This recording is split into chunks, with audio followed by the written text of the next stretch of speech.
Greetings. My name is Louise Dente, and I welcome you to yet another edition of Cultural Caravan.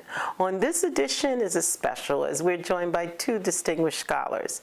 Dr. William Seraile, Professor Emeritus of African and African American Studies at Lehman College, and Herb Boyd. He's a journalist, historian, and author of over 25 books on the African American experience. He is also a professor of African American Studies at City College.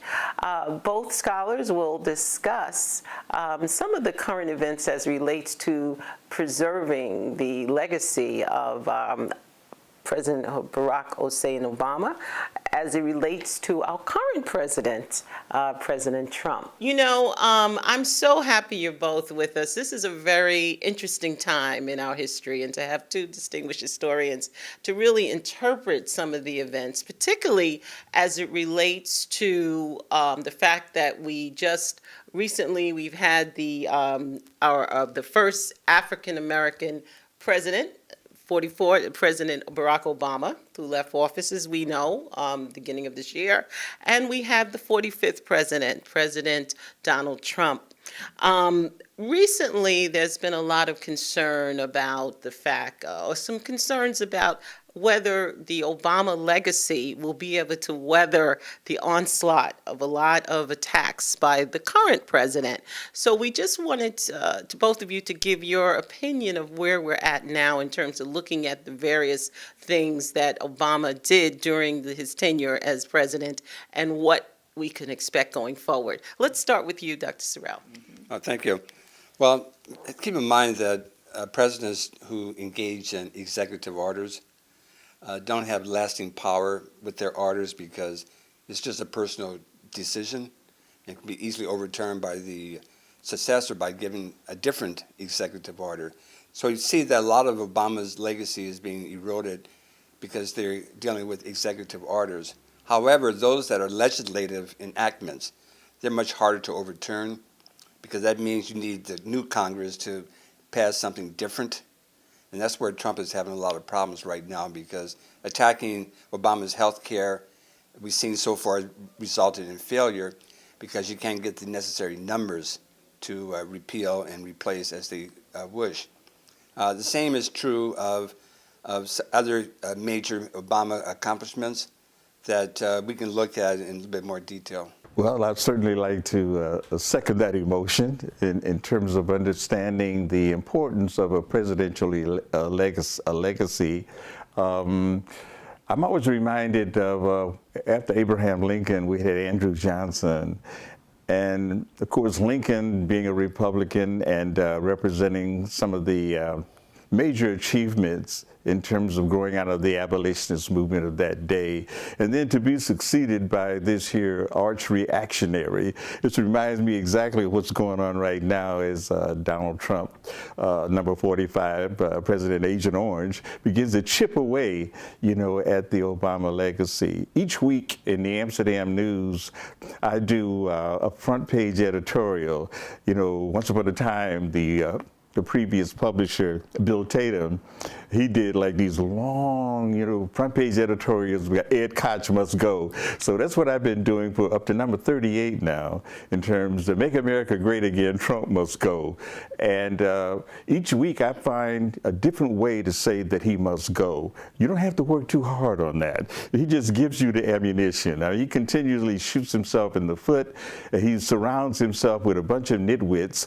Like the EPA situation is the one that's most current in terms of the nominees he's put forth there to totally eviscerate the whole EPA, and of course the danger that it presents to the whole planet. So you look at the Obama legacy, and of course you can look at it from a domestic and a foreign standpoint. It's a number of remarkable achievements that he made there, despite, you know, a Congress that was not always on the same page with him. So it's a struggle to try to hold that together. It's good to see that he's come back out again, and now making the rounds there, supporting, you know, Phil Murphy over in New Jersey, down in Virginia, campaigning, and have something to say about some of the very, very degrading, degenerating situations coming from the Trump administration. He's out there saying something about that, and of course his name, how he's being excoriated and castigated by Trump. I'm glad he's back out there to kind of defend himself. We look at the fact, when you think about when Obama came into office in 2008, Bush was, succeeding Bush, who president number 43, and the image of America was kind of low. People had some very harsh criticism on what was going on. So during his tenure, over the 8 years that Obama was in office, he really brought up the image of America in the eyes of the world. There are some concerns about our current president in terms of his stance. Tell us what you think in terms of what the world's image of right now under the Trump administration.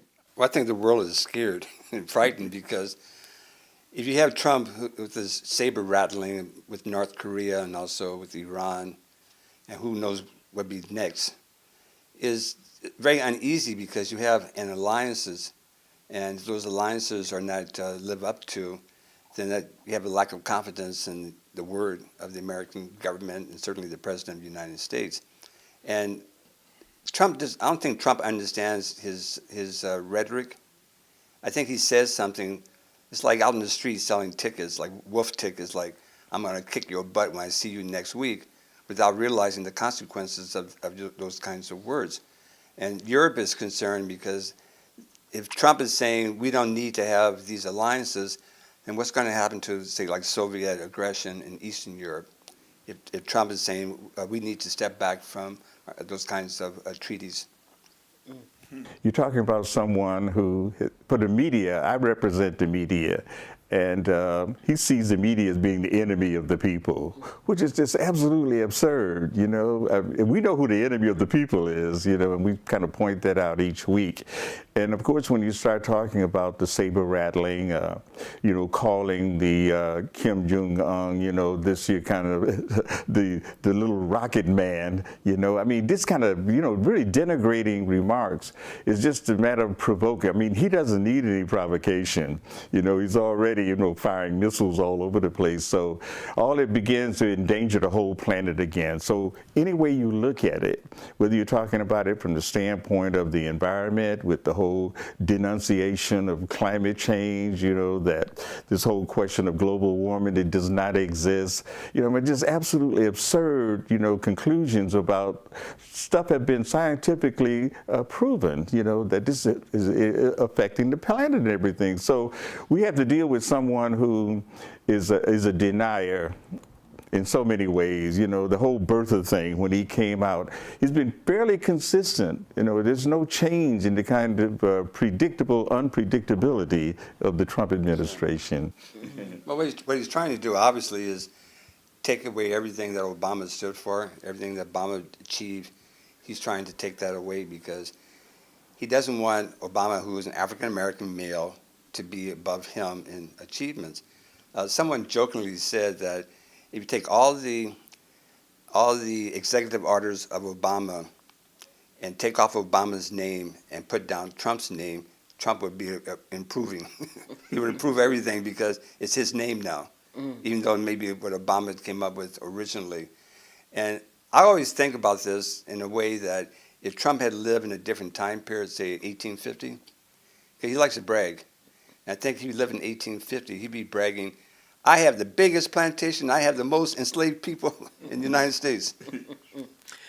It's interesting that you say that because I think the whole element of race, obviously President Obama being of African descent, and being someone who really did not fit the quote-unquote stereotypical angry black male, as well as even his wife. A lot of people, those stereotypes of our people of African ancestry did not fit comfortably. So you have someone like a Donald Trump, and there's those who support him, who feel that it's his agenda, to go after that.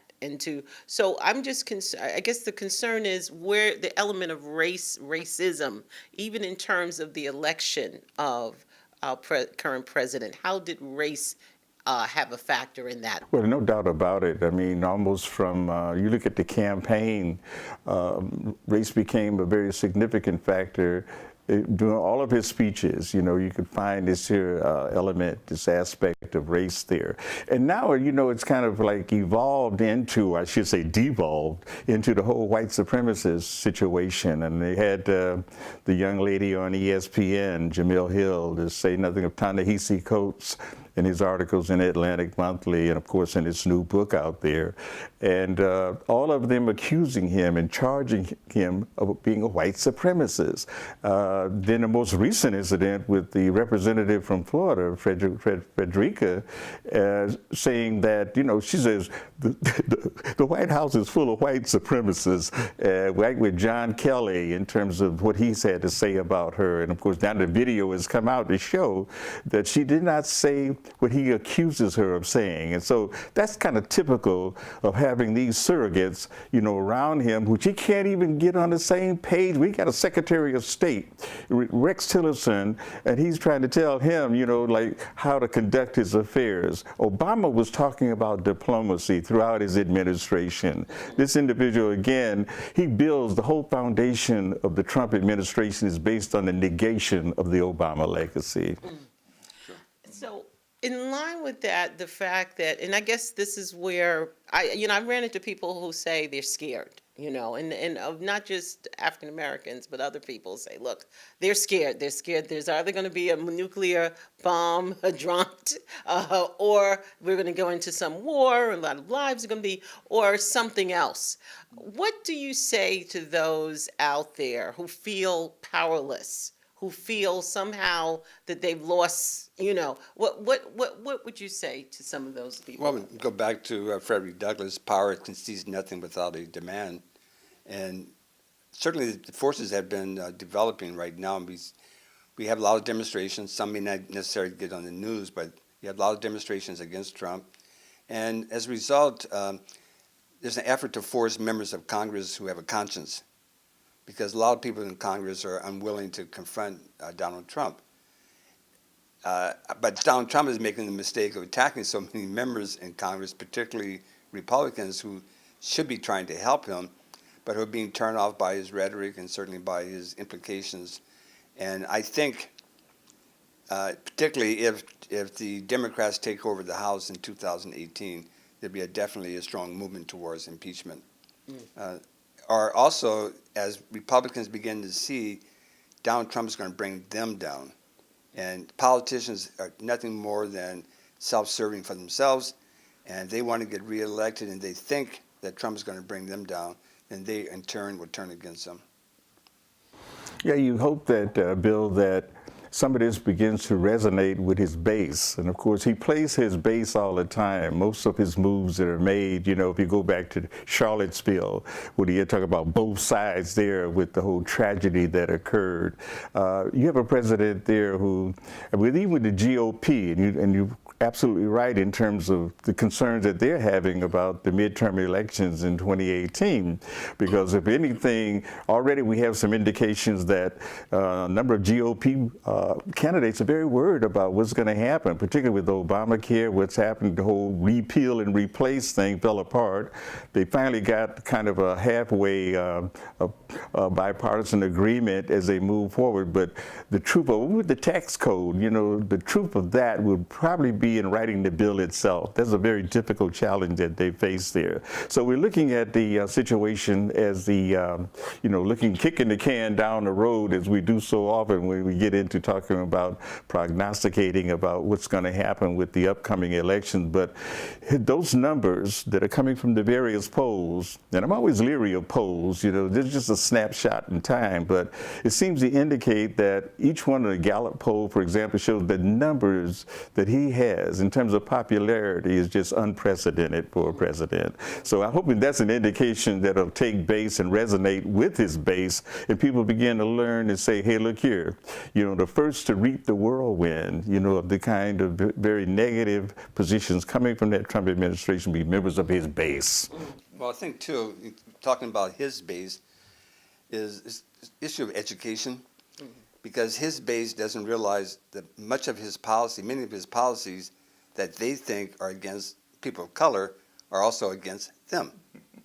And it's like recently an article in the papers about poll in Texas showed that Texans who are receiving help because of the hurricane don't feel that help should be given to Puerto Rico, or should not be given in same terms. And that's because they see Puerto Ricans as others without realizing that they are the others as well. Mm-hmm. And so a lot of Trump's policies are going to hurt them. If he's cutting back on Medicaid, for example, there's hundreds, thousands of white people on Medicaid. If he's cutting back on food for children in schools, that affects a lot of poor white kids in Appalachia. And so all these policies that he wants to cut back on are going to harm everybody. It's not simply, well, people of color are going to suffer. It's going to be everybody suffering. But they don't see themselves in that kind of manner. There was a book out some years ago called What's the Matter with Kansas? And it's about the same theme, that the Kansans who voted for Republicans are hurting themselves without realizing they're hurting themselves, because they think they're getting something out of the deal, and they're not. Well, you raised a good point as relates to the sickness of racism. The fact that people would vote against their own interests because of fear, because they feel that they need to, having 8 years of somebody of African ancestry in power was too much, and they felt that there was a backlash. And unfortunately, people not thinking, I don't know, I'm wondering, the question I think you have is that why did it happen? How was it that Trump was elected? Why is it that people felt, what did they think that would happen as a result of his candidacy, and why we're at this point? Well, I think one of the first things that we want to talk about with the whole electoral process is to talk about the Electoral College. We need to do away with that. That's a relic. It's connected with the whole plantation period that Bill talked about. Because in effect, Hillary Clinton won the election by 3 million votes. But of course, you've got this electoral process, that's in place, that you can have 3 major states there that made that decision. And now they're showing that, even with Wisconsin, that it was really voter suppression. And we have to begin not lose sight of that in gerrymandering or some of the other elements that governs the whole so-called democratic process. And so we get a little bit more participatory democracy involved. And I think one of those things is to do away with the Electoral College. It is outlived its time. I guess the question here is, when are people going to make some serious move in that direction? Do we have to wait another umpteenth years? Could be 8 years from now. And then we're in the same boat. When will there be serious look at that process as relates to, is it really still effective? Is it actually disenfranchising people and stuff? So that's a biggie for me. When will people actually? Well, you do have the Supreme Court looking at some of these cases about how districts are drawn up, and as Herb said, gerrymandering, where people in power, the party in power, can draw lines that are ridiculously. It looked like a salamander. That's where the name came from, because there was a guy named Jerry Mander who started this process, and so you have these ridiculously drawn lines that can exclude a lot of people, and so as a result, you exclude them from being elected into office. And the Supreme Court's been looking at some of these cases, and I think it's be a major decision if they look at it in terms of equality, because there's no way how Republicans can win. Every time you have an election, they look at the ballots and where the ballots came from. You find that more Democrats voted than Republicans, but they don't control the certain districts. So you don't get the representation. And as a result, we have people are getting disenfranchised just by the process. Because what you have in effect then is like all the remnants, things we thought we had put to bed. When you start talking about poll tax, when you start talking about the grandfather clause, when you start talking about the whole educational process and involved in who can be a part of that electorate, all of those concerns, we thought that the 13th, 14th, and 15th Amendment had taken care of those things, but we find that they resurrect each generation find a way to have put that stuff right back in our face.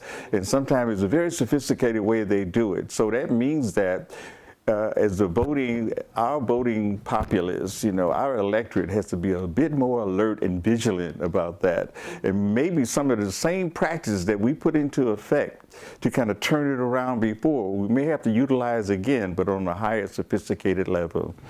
What can people do at this point to ensure that some of the, particularly like healthcare, the environment, some of the things that Obama's administration tried to put in place, what can the average ordinary person do to really help keep some of these hard-fought, reforms in place? Today with social media, the word gets out really quickly, and we've seen how people have gone to the streets because of what's on Facebook and other means of social media. People do respond. Anyone in power responds to challenges if the challenges are organized. And we have seen historically how the tide has turned because of those kinds of challenges.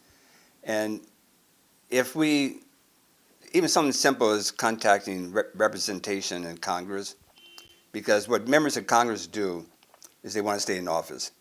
And if I'm a congressman and if I get 10,000 letters for something and 200 letters against something, I'm going with those who want something done, because I don't want those people to get angry enough to turn against me. And we've seen this before, and we can see it certainly again. And as a result, Trump is someone who responds rather slowly, but does respond to pressure. When he's challenged, like most bullies, he has to step back and decide, should I go forward? And we've seen occasions when he has stepped backwards. That's important, that we find a way to keep that pressure on the administration as well as the whole electoral process. And the educated voters, we have to be a bit more informed, Tip O'Neill said it very well many, many years ago. All politics is local. You have to find out, how do we begin to do our own neighborhoods, make sure that you're registered to vote, that you're engaged in that process, because so often, and you can never underestimate the electorate in this country in terms of the ignorance they may have about the whole process, in terms of where do you go to register, can you be, say something about the whole polling process, the ballot, how does it look, is it fair? So we have to make sure that right in our own neighborhoods that we begin to be very active about that, because that resonates to the next level. And we keep pushing it right on up to the very top so we can turn out. First of all, we got to turn out, because you can vote with your feet, but I think it's important that we go into those polling booths too. Well, I hope you've enjoyed this broadcast, and we continue to encourage you to tune in, to write, and to tell a friend. And please visit our website at www.ccptv.org. But until next time, Louise Dente saying thank you.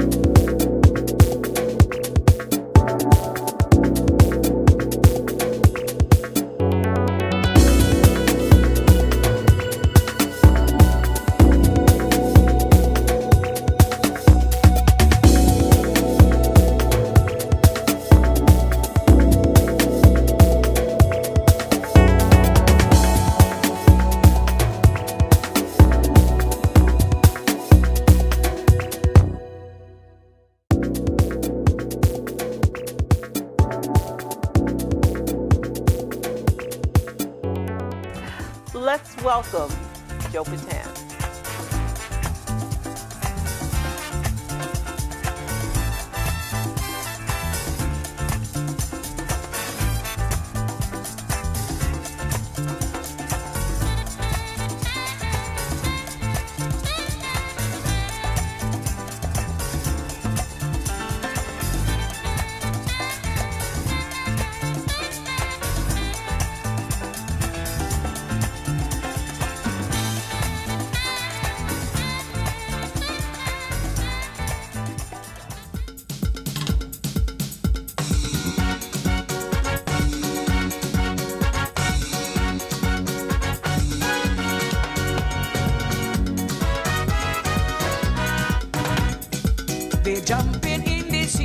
West Indian happy, happy whole time for Labor Day.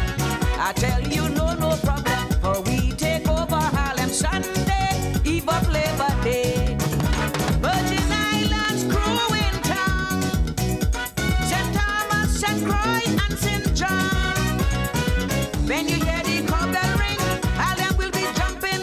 Hey, hey, Carnival, hey, hey, Bacchanal, hey, hey, Carnival, oh yeah. Virgin Islands in town for Labor Day.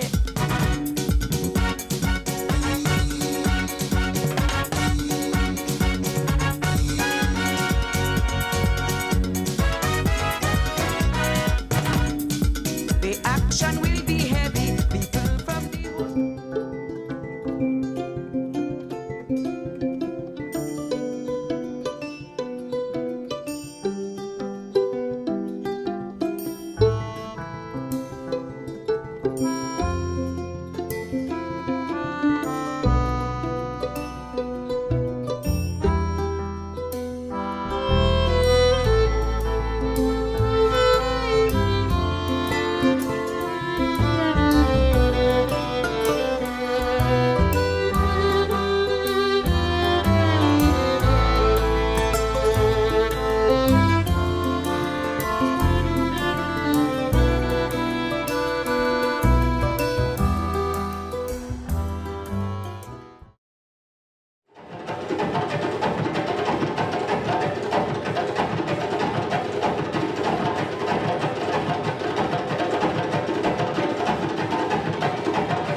I realized that to learn about the people, you study the dance.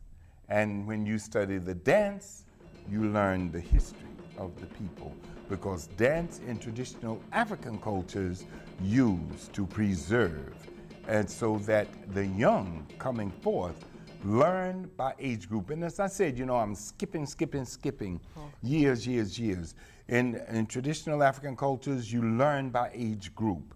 So you would have the toddlers who will be going around, they aren't paying any attention, but they are, because these rhythms are becoming a part. And then as they go into the initiation rites, everything is explained. Then after the initiation, then they are ready for courtship and marriage. And